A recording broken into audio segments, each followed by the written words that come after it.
Good point, Congressman. And I know your time is limited. You're doing a great job up there in Washington, and we're strong supporters of yours down here. But we know that you work closely with the Kennedys, and they've left such a mark on history. Not only Ted Kennedy, but of course Robert Kennedy, who was assassinated in '68, and his brother, of course, John F. Kennedy, our president. I think one of the things that strikes me, I remember two speeches, and I was, of course, a little young for the '68 speech, but I think that set him as a great orator.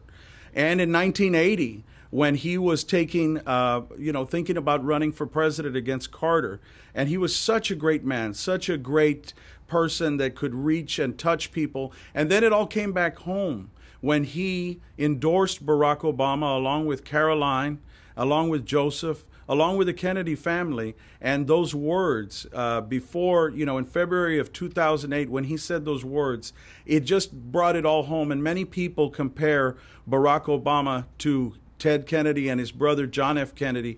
What sort of landmarks do you think he's left? Not just we've talked about the armed services, we've talked about civil rights, but what about health care and education? He certainly was right there to support the poor and downtrodden. What are your feelings on that and interactions you had with him? Well, he was really a jack of all trades. I mean, anything that he could support that would help people, he would. On the Armed Services Committee, he made sure that the families of those that were fighting in war had what they needed, whether it was a clinic back in their base, whether, you'd be surprised how many of our soldiers years back were on food stamps.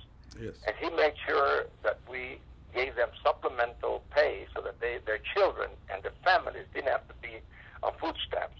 When we talk about Humvees that were very well protected, the MVs, vehicle, the MRAP, what we call, with the steel in the bottom.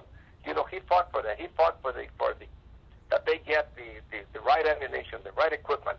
He was there whether he was armed services, whether he's cleaning up rivers, whether he was, passing legislation that had to do with education.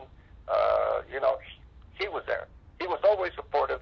And to some people, maybe he was not that popular because he was always fighting for the people who had no representation. And then people would say, why in the world is he fighting for these people when these people don't even rush to vote?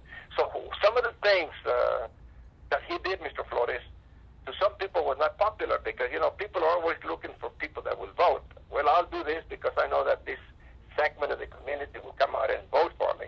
And then people would tell him, why you're doing this? Mexicans don't vote.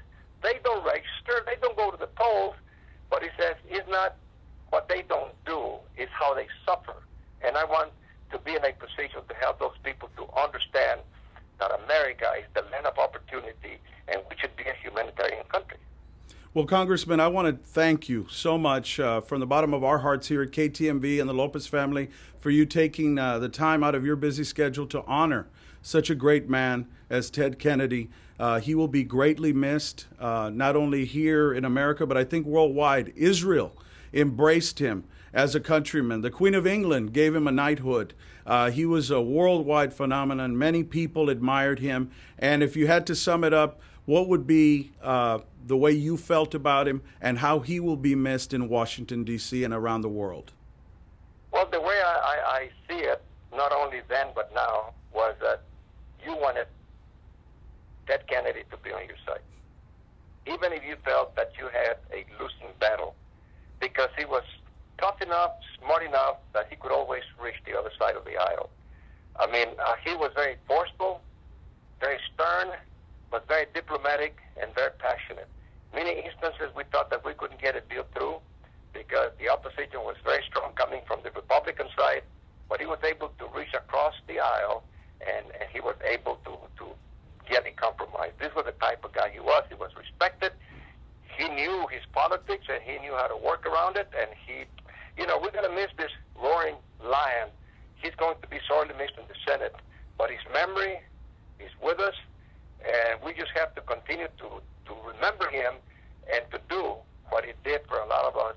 If it wasn't for him, we wouldn't be able to do what we have today or to have what we have today.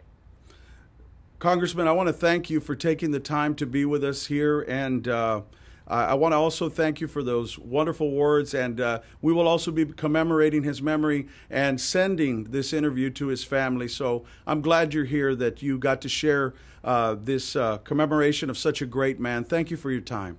Well, thank you so much, and let me compliment you, Mr. Flores, and also the station, Mr. Lopez, Humberto Lopez, for doing this tonight, because it's well earned and deserved by not only Ted Kennedy, but by his family. Thank you so much, and God bless you, sir. Thank you. God bless you. And that was United States Congressman Congressmen Ortiz speaking on behalf of and in commemoration and memory of a great man, Senator Ted Kennedy, who will be sorely missed.